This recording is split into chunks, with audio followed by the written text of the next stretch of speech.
अच्छा ये था I will return back town, तो ये रिटर्न और बैक एक साथ नहीं आएगा, मतलब ये भी रॉन्ग है, सी वाला हमारा राइट आंसर है दोस्तों। ठीक है, चलो देखो नेक्स्ट क्वेश्चन आपका क्या है, choose the appropriate option that changes the given sentence into passive voice. Passive में करना है, देखो ये आपका कौन सा सेंटेंस है, एक्टिव का सेंटेंस है। ठीक है, एक्टिव वॉइस का क्या लिखा हुआ है, देखो क्या करेंगे, people speak English all over the world, ध्यान देना। तो पीपल ये आपका है ना, ये आपका सब्जेक्ट, ठीक। स्पीक आपका जो है ये आपका वर्ब, वर्ब का कौन सा फॉर्म, फर्स्ट फॉर्म। और क्या बोलते हैं लोग, इंग्लिश, है ना, इंग्लिश है, तो इंग्लिश आपका ऑब्जेक्ट है। और ये जो ऑल ओवर द वर्ल्ड है ये आपके अदर वर्ड्स में आ जाते हैं, किस में आ जाते हैं, अदर वर्ड्स की कैटेगरी। तो ये अदर वर्ड्स अपन आखिरी में लगा सकते हैं। तो मेन हमको जो घुमाना है, हमको जो चेंजेस करना है वो इन तीनों में करना है। ठीक है, देख लेते हैं चलो। तो ये आपका एक्टिव हो गया, ये आपका पैसिव हो गया। ठीक है, ये आपका क्या हो गया दोस्तों, पैसिव हो गया। एक्टिव में मैंने फॉर्मूला इसका लिख दिया आपका सब्जेक्ट प्लस वर्ब का फर्स्ट फॉर्म प्लस ऑब्जेक्ट। अगर इसका मैं फॉर्मूला में बात करूं तो ये हो जाएगा ऑब्जेक्ट, ध्यान देना, ऑब्जेक्ट प्लस आपका हेल्पिंग वर्ब प्लस वर्ब का थर्ड फॉर्म प्लस बाय और प्लस आपका सब्जेक्ट, है ना। तो ये इसी को अगर मैं बात दूं, पीपल स्पीक इंग्लिश, तो सबसे पहले मैं बोलूँगा क्या, इंग्लिश, इंग्लिश की बात हो रही है, इंग्लिश। ठीक है, इंग्लिश की सबसे पहले से हम लोग बात कर रहे हैं। अब एक चीज़ बताओ, इंग्लिश से शुरू कौन कौन से सेंटेंस हो रहे हैं। ठीक है, इंग्लिश से शुरू कौन कौन से हो रहा है, ये देखो इधर देखो, all over the world English was being spoken. तो ये ऑल ओवर द वर्ल्ड नहीं होगा, ऑब्जेक्ट सब्जेक्ट क्या है, किसकी बात हो रही है, इंग्लिश की बात हो रही है, तो शुरुआत इंग्लिश से ही करोगे आप। ठीक है, तो इंग्लिश से दो सेंटेंस, एक तो ये सेंटेंस, दूसरा ये वाला सेंटेंस, ये दो शुरू होंगे, है ना। ऑल ओवर द वर्ल्ड नहीं होगा, इधर भी नहीं होगा। ठीक, बिल्कुल बिंदास तरीके से मैंने क्या बताया आपको, आप एक चीज़ निश्चित कर लो कि यार सब्जेक्ट से शुरुआत होगी तो मतलब सब्जेक्ट से ही होगी। ये जो अदर वर्ड्स है ना, ये कहाँ होंगे, आखिरी में होंगे। तो ये दो अपने पास ऑप्शन है, 1 और 2। अब दूसरी चीज़ देख लेते हैं। दूसरी चीज़ क्या याद रखो दोस्तों, ये अपना जो है ये फर्स्ट फॉर्म है। ये कौन सा फॉर्म है आपका, हेल्पिंग वर्ब का फर्स्ट फॉर्म है। ठीक है, ये फर्स्ट फॉर्म है, तो ये जो हेल्पिंग वर्ब है ये भी फर्स्ट फॉर्म होगा। फर्स्ट फॉर्म होगा, क्या होगा, या तो इज होगा या एम होगा या आर होगा, किस पे निर्भर करेगा, इंग्लिश पे। तो इंग्लिश जो है दोस्तों, इंग्लिश के साथ इंग्लिश सिंगुलर है, इंग्लिश क्या है आपका, सिंगुलर नाउन है। तो सिंगुलर नाउन है तो उसके साथ क्या आने वाला है, इज आने वाला है। बिल्कुल क्या आने वाला है, इंग्लिश के साथ इज आने वाला है। तो इज ढूंढो, देखो इंग्लिश ये इज हो गया, वॉज तो आएगा नहीं भाई, क्यों नहीं आएगा, क्योंकि यहाँ पे ये अगर स्पोक होता, पीपल स्पोक होता, ठीक है, तो हम लोग मान चलते हैं, लेकिन ये वॉज तो आएगा नहीं, ये भी आपका रॉन्ग है। इस तरीके से हमको करना है। ठीक है, देखो क्या हो गया, इंग्लिश इज, उसके बाद देखो सही भी हो रहा है हमारा, थोड़ा सा चेक भी करा करो। इंग्लिश इज, फिर स्पोकन वर्ब का, ये आपका वर्ब का थर्ड फॉर्म हो गया, इंग्लिश स्पोकन, है ना। बाय क्या था, people all over the world. तो ये जो बाय पीपल है दोस्तों, इसको हम लोग अवॉइड भी कर सकते हैं। इंग्लिश स्पोकन बाय पीपल, कभी भी याद रखना, बहुत सारी जगह आप देखोगे सब्जेक्ट या ऑब्जेक्ट को अवॉइड कर देते हैं। क्यों अवॉइड कर देते हैं, क्योंकि उसके बिना वो नहीं लिखोगे ना तो भी आपको सेंटेंस अधूरा नहीं लगेगा, आपको लगेगा कि हाँ यार सेंटेंस का मतलब तो पूरा हो रहा है। देखो English is spoken all over the world, भाई इंग्लिश जो है पूरी दुनिया में बोली जाती है। अब जाहिर सी बात है, कोई जानवर तो बोलेगा नहीं, इंसान ही बोलेगा, है ना, तो लोग ही बोलेंगे, तो वो अंडरस्टूड है। इसको क्या बोलते हैं हम लोग, अंडरस्टूड है। तो ऐसा बहुत सारी जगह आपको देखने को मिलेगा जहाँ पे सब्जेक्ट और ऑब्जेक्ट को गायब किया जाता है ना। ये चीज जो आपकी कॉमन सेंस की चीज है, समझने वाली चीजें हैं, उसको गायब कर देते हैं। तो इसलिए घबराओ मत आप, बिल्कुल घबराना नहीं। मेन अपना मीनिंग चेंज नहीं होना चाहिए, सबसे मेन आपको जोर देना है, मीनिंग चेंज तो नहीं हो रहा है। देखो people speak English all over the world, लोग जो हैं पूरी दुनिया में इंग्लिश बोलते हैं। इधर देखो इंग्लिश जो है वो पूरी दुनिया में बोली जाती है, जाहिर सी बात है लोग ही बोलेंगे, है ना। ठीक, तो ये हमारा सी वाला जो है राइट आंसर है। चलिए देखो 12th question, choose the appropriate form of tenses in a given sentence. ठीक, अब देखो the lights dash out while I dash the pipe. ठीक है, तो लाइट्स क्या हो गई, डैश आउट हो गई, डैश आउट हो गई, है ना। While I dash the pipe, जब मैं कुछ काम कर रहा था किस पे, पाइप से, तो वो डैश आउट हो गई। तो यहाँ पे ऐसी बात हो रही, देखो आउट होना मतलब बंद होना, उस तरीके से चले जाना। तो लाइट्स जो है वेंट आउट, पहला क्या है हमारा, द लाइट्स वेंट आउट हो गई while I was fixing the pipe, जब मैं पाइप को फिक्स कर रहा था। दूसरा क्या है, the light went out while I fix, चलो मान लो इसमें वेंट है ना, लाइट्स वेंट है, वॉज गोइंग, देखो लाइट वॉज गोइंग आउट, ये जो है देखो ध्यान दो, पहले में क्या दिया है वेंट, दूसरे में वेंट, तीसरे में वॉज गोइंग, चौथे में वॉज गोइंग। अब मतलब द लाइट्स वॉज गोइंग, तो लाइट जो है, लाइट्स जो थी वो जा रही है, तो वो कहाँ जा रही है, लाइट्स कोई इंसान है क्या, ही वॉज गोइंग, इंसान तो जा रहा था, लाइट थोड़ी जाएगी, तो वॉज लाइट जा रही थी, कहाँ जा रही थी, अपन बोलते हैं लाइट चले गई, लाइट हैज गॉन, है ना, लाइट कैसे चले गई, लाइट थोड़ी उसके पाँव में तो चले जाएंगे, लाइट जा रही है, देखो देखो तो लाइट जा रही है, देखो देखो देखो लाइट जा रही है, तो लाइट कोई इंसान थोड़ी है, लाइट वॉज गोइंग कभी नहीं होता है, ठीक है। तो ये वेंट होता है, हमेशा सेकंड फॉर्म होता है, तो ये लाइट वॉज गोइंग आपका गलत फॉर्मेशन है, ये बिल्कुल वॉज गोइंग आएगा ही नहीं। अब वेंट, इधर भी वेंट है, इधर भी वेंट है, आपको क्या लगाएं समझ में नहीं आ रहा, तो दूसरे ब्लैंक की बात कर लो। तो लाइट मान लो वेंट गोइंग, वेंट आउट, है ना, light went out while I was dash the pipe, while I was fixing, while I dash the pipe, while I fix the plant, देखो while I, जब मैं फिक्स करता हूँ, क्या, जब मैं पाइप को फिक्स करता हूँ, तो लाइट जो है वेंट आउट, वो चले गई, वेंट आउट, जब मैं उसको फिक्स करता हूँ, है ना, तो फिक्स नहीं होगा, while I was fixing होगा, क्योंकि वो कब गई, जब, है ना, आउट while, ये while जो है ना, while, तो वो दो एक्शन जो है उसको एक के बाद एक होता है, बोथ, है ना, action, both action one after अनादर, ठीक है, वन आफ्टर अनादर, एक के बाद एक जब एक एक्शन होती है ना, तो हम लोग वाइल का इस्तेमाल करते हैं, ठीक है। तो ये आपका ये सही है क्या, तो लाइट, ये वाला फर्स्ट वाला, लाइट वेंट आउट, है ना, वेंट आउट आपका जो है ना दोस्तों एक फ्रेजल वर्ब है, ये जो वेंट आउट जो है वो आपका एक फ्रेजल वर्ब है, क्या है, फ्रेज है या फिर आपका फ्रेजल वर्ब है, ठीक है। इसका मतलब चले जाना, डिस्कनेक्ट हो जाना, ठीक है। इसका मतलब क्या से निकल के आता है, ये आपका डिस्कनेक्ट हो जाना, डिस्कनेक्ट हो जाना, उस सेंस में मीनिंग निकल के आ रहा है, व्हाइल आई वाज फिक्सिंग। चलिए ठीक है, क्लियर है, फर्स्ट वाला हमारा राइट है। देखो next question, choose the appropriate form of tense, appropriate form of tense, ठीक है, इन द गिवन सेंटेंस। तो देखो क्या आ रहा है, he jogging in the park every morning, है ना, एक्सक्यूज मी, कुछ गिर गया है, चलिए। तो हाँ, क्वेश्चन क्या, choose the appropriate form of verb in the tense in the given sentence, ठीक है। तो देखो इसमें वर्ब ढूंढना है, तो देखो ही dash jogging in the park every morning, he dash jogging in the park. तो दोस्तों ही पहला है हमारा, he went jogging, he be going jogging, he go jogging, he goes jogging every morning in the morning, every, देखो दोस्तों every morning, हर सुबह, ये जो एवरी मॉर्निंग है, हर सुबह है, इसका क्या मतलब है, कोई हैबिट की बात हो रही है, कोई रूटीन काम की बात हो रही है, कोई रूटीन काम की बात हो रही है, कोई हैबिट की बात हो रही है, कोई आदतन चीज़ों की बात हो रही है। जब इस तरह की बात होती है ना दोस्तों, तो हमारा जो सेंटेंस है वो हमेशा इनडेफिनिट टेंस में आता है। किस में आता है, इनडेफिनाइट टेंस में आता है। कौन से टेंस में आता है, इनडेफिनिट टेंस में। अब इनडेफिनिट का सीधा सा मतलब ये है कि कोई भी हेल्पिंग वर्ब नहीं आएगा, सीधा सा मतलब ये है कि सीधा सीधा आपका मेन वर्ब आ जाएगा, ठीक है। वर्ब भी कौन सा आ जाएगा, मेन वर्ब आ जाएगा, और उसके बाद उठा के ऑब्जेक्ट या दूसरे कोई भी शब्द आ जाएंगे। बस ये याद रखो, इनडेफिनिट का मतलब है सीधा सीधा आपका मुख्य क्रिया आ जाएगी, ठीक है।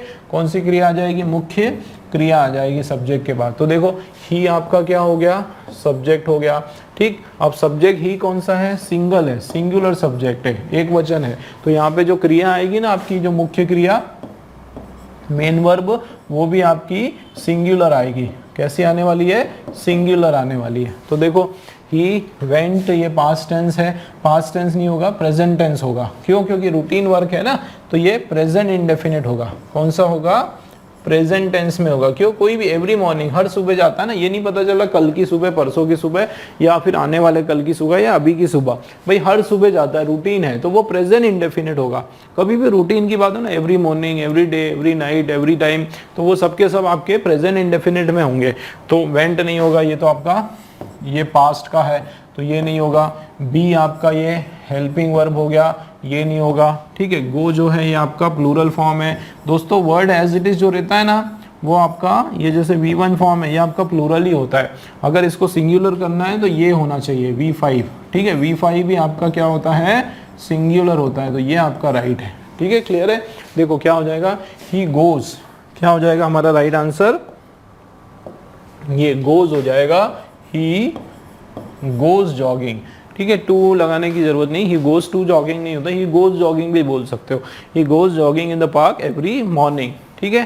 तो ये हमारा डी इज करेक्ट। चलिए नेक्स्ट क्वेश्चन देखो, choose the appropriate prepositional phrase to complete the given sentence, ठीक है। ही सक्सेडेड, वो सफल हुआ, ठीक है। सफल हुआ किस कार्य में? डैश हिज परसिवेरेंस, परसिवेरेंस मतलब दृढ़ संकल्प, दृढ़ संकल्प जो निश्चित जो उसने किया, एंड हार्ड वर्क, तो dash he succeeded dash his perseverance, perseverance का मतलब होता है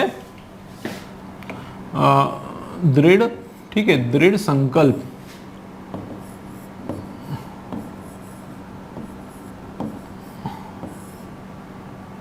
ठीक है। दृढ़ संकल्प, उसके जो दृढ़ इच्छा शक्ति या दृढ़ संकल्प जो है उसके कारण और मेहनत के कारण वो क्या हुआ? Succeeded dash in virtue of, in virtue of, देखो क्या लिखा हुआ है, in virtue of, with virtue of, on virtue of और बाय वर्च्यू ऑफ, तो he succeeded in virtue of, in virtues of. देखो दोस्तों, इन के बाद वर्च्यूज, इन वर्च्यूज एस नहीं होता है, ये जो प्रीपोजिशन है आपका ये एक ही होता है, एक ही होता है और वही सब कुछ होता है, बाकी सब रॉन्ग है। मतलब देखो, तो ये इन वर्च्यूज का कोई कॉम्बिनेशन नहीं है, इन और वर्च्यू का कोई कॉम्बिनेशन नहीं, गलत। विथ वर्च्यू नहीं होता है, ठीक है, होता ही नहीं है। ऑन वर्च्यू और ओ डबल एफ तो होता ही नहीं है। ऑफ का मतलब तो होता है सेपरेट करना, अलग करना, किसी चीज को डिवाइड करना, है ना, जैसे ये कट ऑफ, टर्न ऑफ, तो ऑफ मतलब अलग करना, तो वो तो सेंस की बात नहीं हो रही, एक ही होता है। कभी भी वर्च्यू आया तो आपका ये बिल्कुल याद रखना है आपको, वर्च्यू आया तो बाय वर्च्यू ऑफ, है ना, by virtue, he succeeded by virtue of. Bye virtue of का मीनिंग क्या होता है? देखो, बाय वर्च्यू ऑफ का मीनिंग होता है के कारण। क्या होता है इसका मीनिंग? के कारण, ठीक है। तो उसके कारण, देखो ही सक्सीडेड किसके कारण? बाय वर्च्यू, उसकी हार्ड वर्क, उसके दृढ़ संकल्प और उसका जो मेहनत है उसके कारण जो है वो सफल हुआ, ठीक है। क्लियर है? बाय वर्च्यू ऑफ हमारा सही हो जाएगा। ये देखो next question, choose the option with the appropriate prefix, पहले वाला प्रीफिक्स लगाना है ना। क्या है? देखो, My younger sister is very sociable, dash sociable, she does not enjoy mixing with people unknown to her, वो उसको अच्छा नहीं लगता कि वो मिक्स हो किसी अनजान लोगों के साथ। तो तो सीधी सी बात है, वो सोशल नहीं है। सोशलेबल का मतलब होता है जो बहुत ही घुलता मिलता है लोगों से, बहुत ही पार्टी वगैरह करता है, लोगों से बातचीत करता है। उसका अपोजिट क्या होगा? तो देखो अनसोशल, अनसोशलेबल हो सकता है, ठीक है। नॉन सोशल, नॉन सोशल तो नहीं होता है, ठीक है, नॉन सोशल नहीं होता, ये याद रखना पड़ेगा यार, ठीक है। ये हर एक के प्रीफिक्स याद रखने पड़ेंगे और बहुत इजी है, देखो एक ही बार में याद हो जाता है। नॉन सोशल नहीं होगा, इन सोशल नहीं होता है, ठीक है, डिस सोशल होता नहीं होता है, डिसमिस हो सकता है, अनसोशल होगा, है ना, अनजस्टिस हो गया, अनसोशल हो गया, अनबिलीवेबल हो गया, तो ये आपका अनसोशल जो है राइट हो जाएगा, ठीक है। देखो नेक्स्ट क्या है, चूज द करेक्ट, है ना। एक मिनट, हमने राइट सही वाला किया, एक मिनट, गड़बड़ तो नहीं कर दी? हाँ, 15 वाला किया, उसके बाद हमने 16 पे आ गए। 16 क्वेश्चन देखो, अरे ये देखो देखो देखो देखो, ऐसा होता है। ये आपका हो गया 13 क्वेश्चन, ये 14 हो गया, ये 15 हो गया, ये आपका 16 क्वेश्चन। चलिए 16 क्वेश्चन आपके सामने है। Choose the option that best transform the given sentence into one using adverb। तो एक मिनट यार, मुझे तो गड़बड़ लग रहा है। 15 हमने सॉल्व किया दोस्तों, ठीक है। देखो कंफ्यूजन हो जाता, मुझे लगा कि नहीं हम लोग और पीछे थे, तो चलिए 15 सॉल्व किया, 16 आप लोगों के सामने है। देखो, choose the option that best transform, ठीक है, transform the given sentence into one using adverb. Adverb हम यूज करना है। अब देखो ये एडवर्ब का क्वेश्चन आ गया। देखो एडवर्ब होता क्या है दोस्तों, थोड़ा सा समझ लेते हैं हम लोग कि ये एडवर्ब जो है, एडवर्ब दोस्तों हम लोग को हमें लगता है कि एडवर्ब जो है किसी वर्ब को ही डिफाइन करता है, क्रिया को की विशेषता बताने वाले शब्द को हम लोग क्रिया विशेषण बोलते हैं ना। इसको हिंदी में ये बोला जाता है ना, क्रिया विशेषण इसको कहा जाता है। लेकिन विशेषण, ठीक है, अरे यार फिर एरर हो गया, ये आपका हो जाएगा, ठीक है, विशेषण, क्रिया विशेषण, ठीक है, उसको क्रिया विशेषण हम लोग कहते हैं। विशेषण गलत हो गया क्या कुछ, विशेष, हाँ विशेषण हो गया। तो देखो क्रिया विशेषण जो आपका यहाँ पे अपन ने बोला था क्रिया विशेषण, तो इसमें आपको एक चीज याद रखो कि केवल क्रिया की विशेषता नहीं बताता ये आपका जो है ना एडवर्ब, ये देखो किस किस को डिफाइन करता है। ये आपको ये किस किस की विशेषता बताता है पता है, किसी वर्ब की विशेषता बताता है ना, किसी अपने जैसे दूसरे एडवर्ब की भी विशेषता बता देता है, किसी एडवर्ब की भी विशेषता बता देता है, किसी एडजेक्टिव की भी विशेषता बता देता है, किसी एडजेक्टिव की विशेषता बता देता है, ठीक है, TIVE, ये यहाँ पे आई लगा दिया अपन ने, आई लगा दिया, ठीक है। देखो एरर हो जाता है, स्पेलिंग का एरर हो जाता है, इसको हम लोग करेक्ट कर लेते हैं। हाँ ये आपका हो गया करेक्ट।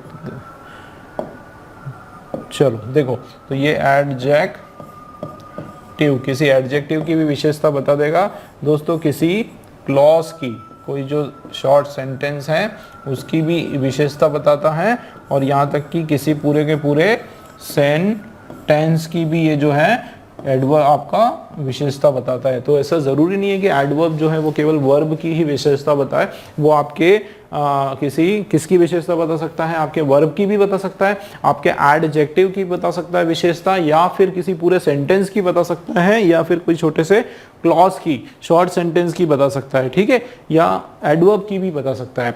तो अब हम लोग देख लेते हैं कि choose the option that best transform the given sentence into using an adverb. इसको एडवर्ब लगा के हमको ऐड करना है और देखना है इसमें से मीनिंग किसका निकल के आ रहा है, ठीक है। तो दो सेंटेंस है आपके पास, क्या है, द एग्जामिनेशन वाज ओवर, तो जो एग्जामिनेशन है वो फिनिश हो गई, खत्म हो गई, ठीक है। देखो कैसे पूरा हिंदी करना पड़ेगा, आप ऑप्शन पे मत जाओ, पहले आप खुद से कंफर्म हो जाओ, है ना, कि इसका हिंदी क्या हो रहा है। द एग्जामिनेशन वाज ओवर, परीक्षा जो है वो खत्म हो गई, फिनिश हो गई, ठीक। Children were happy, children were happy, बच्चे खुश है, नहीं बच्चे खुश थे, ठीक है। देखो परीक्षा खत्म हो गई, परीक्षा खत्म हो गई थी, बच्चे खुश थे, तो क्या होगा, जैसे ही परीक्षा खत्म हुई बच्चे खुश हो गए, या परीक्षा के खत्म होने के कारण जो है बच्चे बहुत खुश हो गए, इस तरह की कोई बात हो रही है ना। तो देख लेते हैं। तो एग्जामिनेशन बीइंग ओवर, बीइंग का मतलब दोनों काम एक साथ चल रहा है, एग्जामिनेशन खत्म होती जा रही है और बच्चे भी खुश होते जा रहे हैं। देखो बीइंग का सीधा सा है ना, होते हुए,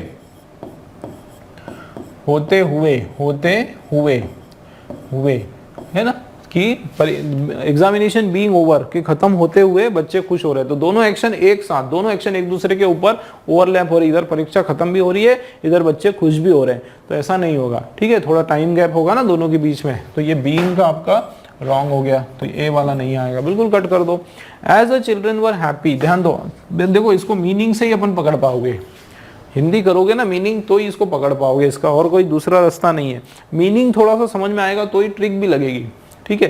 तो आप देखो as a children were happy, तो एज का यहाँ पे मतलब है कि as a children were happy, है ना, जैसे कि, है ना, ये क्या है, एज मतलब जैसे कि बच्चे जो है खुश थे, ऐसे कि जैसे कि बच्चे खुश थे, because the examination was over, है ना, एज द चिल्ड्रन, है ना, कि जैसे कि बच्चे खुश थे क्योंकि एग्जामिनेशन फिनिश हो गई।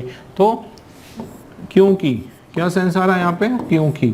अब मुझे बताओ कि क्योंकि तो ठीक है ना। देखो यहाँ से अगर मैं एज नहीं, एज को हटा देता हूँ, मान लो एस को हटा देता हूँ तो क्या होगा, the children were happy because examination was over. Simple सी बात है भाई, बच्चे खुश हैं क्योंकि परीक्षा खत्म हो गई। तो एस की जरूरत नहीं है, एस ने पूरा काम हमारा बिगाड़ दिया, एस ने काम बिगाड़ दिया, तो ये बी वाला रॉन्ग हो गया। अब देखो, as the examination was over the children were happy, ये देख लेते हैं। जैसे कि एग्जामिनेशन खत्म हो गई है, बच्चे जो है वो खुश है। एज द एग्जामिनेशन, जैसे कि वॉज ओवर, जैसे कि परीक्षा खत्म हो गई, बच्चे खुश है, मतलब परीक्षा तो अब खत्म हो गई, अब बच्चे क्या है उसके कारण खुश है, तो आर हैप्पी है ना, इधर पास्ट टेंस की कोई बात ही नहीं है। ये हो सकता है भाई, है ना, कि भाई चूंकि, अब यहाँ पे एस का मतलब क्या हो रहा है, मीनिंग क्या निकल के आ रहा है, चूंकि, है ना, ये चूंकि परीक्षा खत्म हो गई है बच्चे खुश है, नहीं चूंकि परीक्षा खत्म हो गई थी बच्चे अब खुश है कि परीक्षा तो खत्म हो गई। देख लेते हैं, happy were the children and the examination was over, तो एंड लगा दिया, मतलब दोनों को सेम वेटेज दे दिया, है ना, एंड बच्चे बहुत खुश हैं और परीक्षा खत्म हो गई, तो ये तो कोई मीनिंग नहीं आ रहा, दोनों को जोड़ ही नहीं रहा है, तो ये भी रॉन्ग। मतलब हमारा करेक्ट कौन सा है, करेक्ट हमारा यही वाला है, कौन सा, एस, सी वाला हमारा राइट है। As the examination was over, क्योंकि चूंकि एग्जामिनेशन खत्म हो गई है, जैसे कि एग्जामिनेशन पूरी हो गई है, बच्चे अब क्या है, खुश हैं। ठीक है दोस्तों, तो सी वाला हमारा राइट है।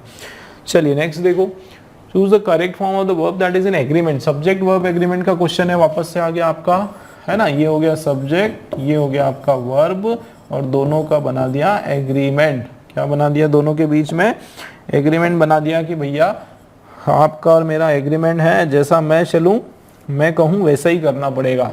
ठीक है, मतलब जैसा सब्जेक्ट कहेगा वैसा ही चलना पड़ेगा, सब्जेक्ट के रास्ते को फॉलो करना पड़ेगा।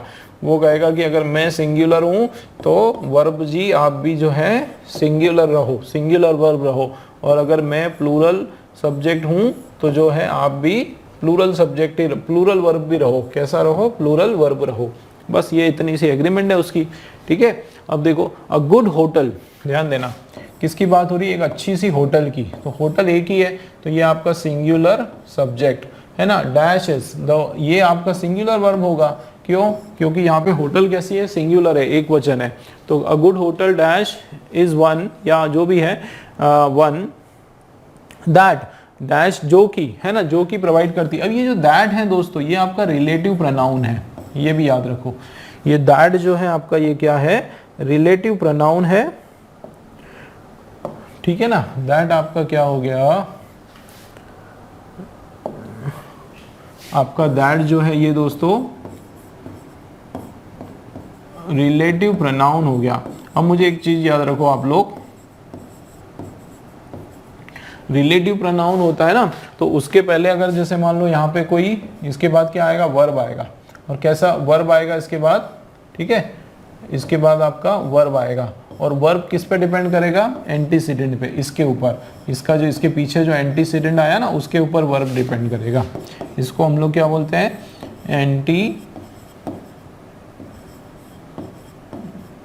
एंटीसीडेंट बोलते हैं। क्या बोलते हैं इसको हम लोग, एंटीसीडेंट बोलते हैं। तो वन जो है वो क्या है, सिंगुलर है, वन आपका क्या है, ये वन आपका सिंगुलर सब्जेक्ट है। क्या है, सिंगुलर सब्जेक्ट है दोस्तों। तो ये सिंगुलर है ना दोस्तों, तो ये भी आपका वर्ब भी सिंगुलर ही होगा, वर्ब भी आपका क्या होने वाला है, सिंगुलर ही होने वाला है ना। मतलब यहाँ पे भी वर्ब सिंगुलर है ना, वर्ब सिंगुलर, सिंगुलर वर्ब दोनों जगह। Is the best service to its guest. देखो सिंगुलर वर्ब, देखो ये पास्ट का सिंगुलर वर्ब है, ये हो सकता है, ये आपका प्लूरल हो गया, एस नहीं लगा ना यहाँ पे, तो ये बिल्कुल कट कर दो, ए वाला पॉइंट गलत। क्यों, क्योंकि यहाँ पे प्लूरल है, हमको क्या चाहिए, सिंगुलर चाहिए। यहाँ पे देखो हैज आपका ये सिंगुलर वर्ब है, इज प्रोवाइडिंग हो सकता है सिंगुलर वर्ब, क्योंकि यहाँ पे सिंगुलर लिखा हुआ है। ठीक है, आगे देख लेते हैं। फिर ये देखो इज, ये आपका सिंगुलर वर्ब है, और प्रोवाइड्स एस, ये भी आपका सिंगुलर वर्ब है, ये भी हो सकता है। फिर आर जो है आपका प्लूरल वर्ब है, और ये भी प्लूरल वर्ब है, ये नहीं होगा। दो ऑप्शन कट हो गया, कौन कौन सा, एक तो, अच्छा कौन सा ऑप्शन कट हो गया, दो हो गया, तीन हो गया, तीनों ही कट नहीं, ये है ना हमारा, एक तो ये हो सकता है, एक मिनट यहाँ तो फिर आप कंफ्यूज हो जाओगे, है ना, अभी राइट नहीं लगाते हैं अपन। देखो दोस्तों क्या हो सकता है, या तो हमारा ये ऑप्शन राइट हो सकता है, या फिर आपका ये ऑप्शन राइट हो सकता है। देख लेते हैं।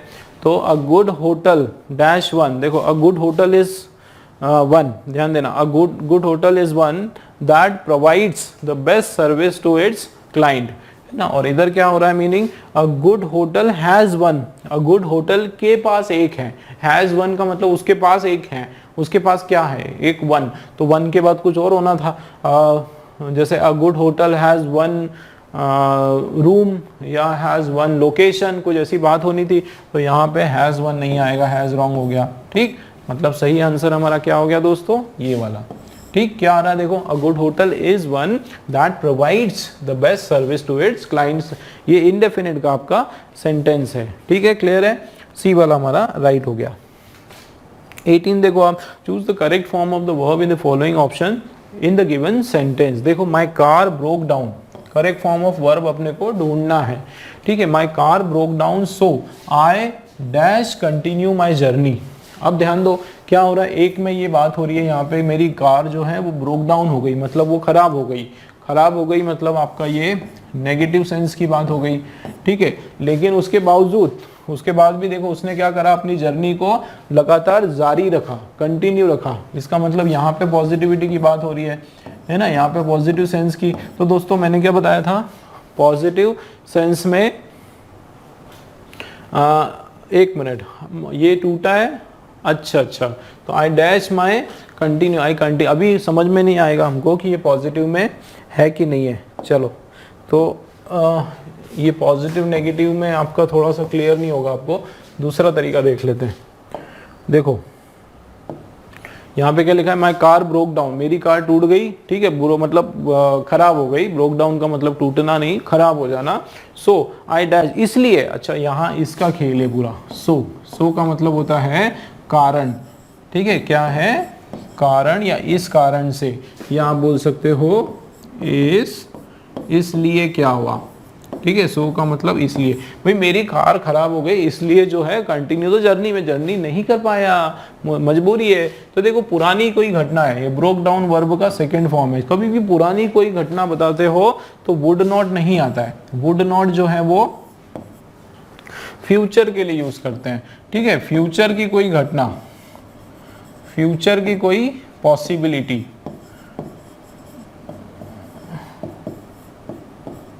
ठीक है, भविष्य की कोई संभावना, भविष्य की, जब हम संभावनाओं की बात करते हैं, भविष्य की,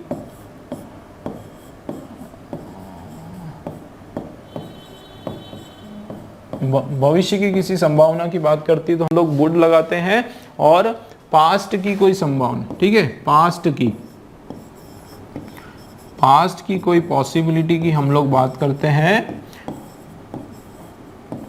ठीक है, भूतकाल की कोई पॉसिबिलिटी, ठीक है, बीते हुए कल की कोई पॉसिबिलिटी की बात करें तो कुडंट का मतलब है कुड नॉट, ठीक है, कुड नॉट हैव, इस तरीके से अपन बात करते हैं। तो देखो my car broke down so I could not have continue, अब देख लेते हैं कुड नॉट आएगा कि केवल कुड नॉट आएगा, वो देख लेते हैं। तो वुड नॉट तो नहीं आएगा, है ना, वुड तो मैंने बोला भविष्य के लिए होता है, ठीक है। I my car broke down so I could not continue, could not have, देखो कुड नॉट हैव अगर आता ना तो उसके बाद वर्ब का थर्ड फॉर्म आता, ये याद रखो। तो कुड नॉट हैव कंटिन्यूड हो जाता, वर्ब का थर्ड फॉर्म हो जाता, तो यहाँ पे तो वर्ब का फर्स्ट फॉर्म है, तो ये तो आपका नहीं आएगा, ये भी finish. I can not have, तो कैन नॉट हैव के साथ नहीं आता, कैन नॉट के साथ जो है आई कैन नॉट हैव नहीं होता है, कॉम्बिनेशन नहीं होती, तो ये आपका नहीं होगा, है ना। कैन नॉट हैव भी आता अगर तो वर्ब का थर्ड फॉर्म आता तो वो तो है ही नहीं, तो ये भी नहीं होगा, मतलब हमारा कुड नॉट सही आंसर है, ठीक है। क्या हो जाएगा, माई car broke down so I could not continue my journey, ठीक, बी वाला हमारा राइट हो गया। ये देखिए चूज अप्रोप्रिएट आर्टिकल्स, इसमें ढूंढना है हमको गिवन सेंटेंस में। देखो क्या लिखा हुआ है, I wanted to buy dash pairs of, I wanted to buy dash pairs of sneakers at dash supermarket but was confused when I saw varied pattern colors and brands। तो ठीक है, मैं I wanted to buy dash, मैं खरीदना चाहता था dash pair of, तो कभी भी दोस्तों याद रखना, कभी भी हम लोग ऐसा पेयर और जोड़ी की बात करते हैं, ठीक है, तो उसमें हम लोग काउंटेबल है, वो गिनते हैं उसको, कितना पेयर, एक पेयर, एक जोड़ी, दो जोड़ी, तीन जोड़ी, चार जोड़ी, है ना। तो two pairs of sneaker, 3 pairs of sneaker, 4, ये क्या है आपका पेयर ऑफ, क्या है, ये है आपका गिनती में आने वाला, ध्यान देना, काउंटेबल। तो काउंटेबल के लिए केवल आपके पास 2 ऑप्शन है ना। काउंटेबल अगर आप बात करो, है ना, काउंटेबल आप बात करो तो उसके लिए आपके पास 2 ऑप्शन है। क्या क्या ऑप्शन है, या तो आप ए लगाओगे या फिर आप एन लगाओगे। लेकिन एन जो है वो आप वोवेल साउंड के लिए लगाओगे, है ना, एन जो है वो आप किसके लिए, वोवेल साउंड के लगाओगे। और एन ए जो है वो आप कौन से साउंड के लिए लगाओगे, कंसोनेंट साउंड के लिए आप इसको यूज करोगे, ठीक है ना, कंसोनेंट साउंड के लिए। तो यहाँ कौन सा साउंड है, पी फॉर पेयर, ये आपका कंसोनेंट का साउंड है, मतलब ए लगेगा, द नहीं लगता दोस्तों, ये याद रख लो थोड़ा। द पेयर नहीं होता, द पेयर ऑफ स्नीकर्स नहीं होता है, अ पेयर। जब उसको स्पेसिफाई कर रहे हो ना कि वही पेयर तो ठीक है, लेकिन यहाँ पे I wanted a pair to buy, मैं खरीदना चाह रहा हूँ, ठीक है, a pair of sneakers at dash supermarket. तो अ शुरू में हमको अ आ रहा है, ठीक है, तो अ कहाँ पर है, देखो अ इसमें भी है, इसमें अ नहीं है, ये भी अ फिनिश हो गया, ये अ है, ये 2 हो सकते हैं, ए और डी हो सकते हैं। आगे देख लेते हैं, supermarket pair of sneaker at dash supermarket. अब ये सुपरमार्केट है। अब यहाँ पे देखो, यहाँ पे अगर हम बात करें तो दोस्तों यहाँ पे आपका मान लो सुपरमार्केट एस लगा हुआ है ना, या तो आपका ए आएगा या फिर आपका द आने वाला है। अब देखते हैं, एन नहीं आएगा, क्या नहीं आएगा, एन नहीं आएगा। तो एन कहाँ है, सेकेंड वाले में, ये रहा एन, ये एन आ गया सेकेंड, ये नहीं आएगा, कैंसिल हो गया बिल्कुल, ठीक है। एन नहीं आएगा भैया, एन नहीं आएगा, पहले ही सॉर्ट आउट हो गया, ये नहीं आएगा, तो ये आपका रॉन्ग, मतलब ये आपका राइट। देखो कितना ट्रिकी तरीके से, ट्रिक का यही फायदा होता है, फटाफट आंसर मिल जाता है। आप मैच कर लो, ठीक है। तो I wanted to buy a pair of sneaker, मैं एक जोड़ी खरीदना चाहता हूँ, स्नीकर्स की एक जोड़ी खरीदना चाहता हूँ, है ना, और एट द सुपरमार्केट, उस सुपरमार्केट। अब देखो दुनिया में बहुत सारे सुपरमार्केट्स हैं, लेकिन ये बंदा जो है उस पर्टिकुलर उस सुपरमार्केट की बात कर रहा है कि जहां से वो खरीदना चाहता है। तो I wanted to buy a pair of sneaker at the supermarket से, ठीक है। बट क्या हुआ कि वो कंफ्यूज, मैं कंफ्यूज हो गया, कब, when I saw the varied pattern, अलग अलग पैटर्न। हम देखो अलग अलग उन जो पैटर्न उसने देखे, उस पैटर्न्स की बात कर रहा है, तो उसने डेफिनेट कर दिया, स्पेसिफाई कर दिया कौन से पैटर्न है, तो वहां पे भी द लगा दिया, ठीक है। तो ये आपका डी वाला राइट है दोस्तों। चलिए लास्ट क्वेश्चन हम लोगों का आज के पेपर का देख लेते हैं। लास्ट क्वेश्चन है चूज द अप्रोप्रिएट आर्टिकल वाला ही वापस क्वेश्चन आ गया। देखो, my friend found dash 1 rupee note, ठीक है, dash 1 rupee note on the road, he decided to give it to beggar. अब आप एक चीज बताओ, ये जो लिखा हुआ है आपका क्या, 1 रुपी, यहाँ क्या आएगा बताओ, यहाँ क्या लगाएंगे, ए लगाएंगे, एन लगाएंगे या फिर द लगाएंगे। अब सबसे पहले तो इसको द को छोड़ो, ए और एन में से क्या लगेगा ये बता दो, है ना। बहुत सारे बच्चे बोलेंगे sir an an an an an an लगेगा, एन नहीं लगेगा मेरे दोस्त, एन बिल्कुल नहीं लगेगा। क्यों नहीं लगेगा, क्योंकि इसको पढ़ो, इंग्लिश में मत पढ़ो, हिंदी में पढ़ो। अच्छा पढ़ो भी मत, लिख दो इसका हिंदी क्या होगा, व ना, ऑन मत लिख देना, ऑन थोड़ी बोलते हैं, व न, व वन का आया, व वन तो क्या है दोस्तों, व्यंजन है, व्यंजन है मतलब आपका कंसोनेंट है, मतलब अ आएगा, क्या आएगा, अ आएगा, एन जो है आपका कतई बिल्कुल नहीं आएगा, ठीक है। अ 1 रुपी, तो अ आएगा या द आएगा, मतलब 2 ऑप्शन है, या तो अ आ सकता है या फिर द आ सकता है, ठीक। आगे चलते हैं, एन तो आएगा नहीं, इतना याद रख लो, एन नहीं आएगा, एन वाले काट दो, ये नहीं आएगा, सी काट दो। माई फ्रेंड फाउंड, है ना, अ या द 1 रुपी नोट, ठीक है, ऑन द रोड। अब मेरे दोस्त को बताओ, देखो यही आंसर पता चला, मेरे दोस्त को वो 1 रुपीज का नोट मिला जो किसी ने फेंका होगा, तो वो तो बात हो नहीं रही किसी ने फेंका होगा, स्पेसिफाई करने की बात हो रही क्या, उस नोट के बारे में बहुत ज्यादा जानकारी है क्या उसको, नहीं है, उसको खाली एक मिला, एक रुपए का नोट मिला, क्या मिला, एक पड़ा हुआ नोट है वो उसको मिला, 1 रुपए वाला। तो यहाँ पे काउंटिंग की बात हो रही है ना, नंबर्स की बात हो रही है, तो यहाँ पे ए आने वाला है, क्या आएगा, ए, द नहीं आएगा, मतलब ए वाला हमारा करेक्ट। तो ए में क्या क्या है दोस्तों, ये भी ए का है, ये भी ए का, ये गट ये क्या हो गया, कट हो गया बिल्कुल। देखो एक और तरीका मैं बताऊं, दूसरा तो हमने देखा ही नहीं, वैसे ही आंसर मिल जाता। देखो बेगर, बेगर में ये ब बकरी, ब की मात्रा आ रही है, मतलब यहाँ पे जो भी आएगा ना, या तो ए आएगा या फिर द आएगा, एन तो आएगा नहीं दोस्तों। क्या नहीं आएगा सेकंड में, एन तो आएगा नहीं। तो एन नहीं आएगा तो एन वाले सब काट, वाले सारे ही एन दे दिए है ना, सभी एन दे दिए। देखो ये भी एन, ये भी एन, ये भी एन, तो ये तो आएगा नहीं, मतलब ये आंसर है हमारा डी वाला, है ना। और वैसे भी डी वाला ही आ रहा, देखो माई फ्रेंड फाउंड अ, है ना, अ 1 रुपी नोट सही है हमारा।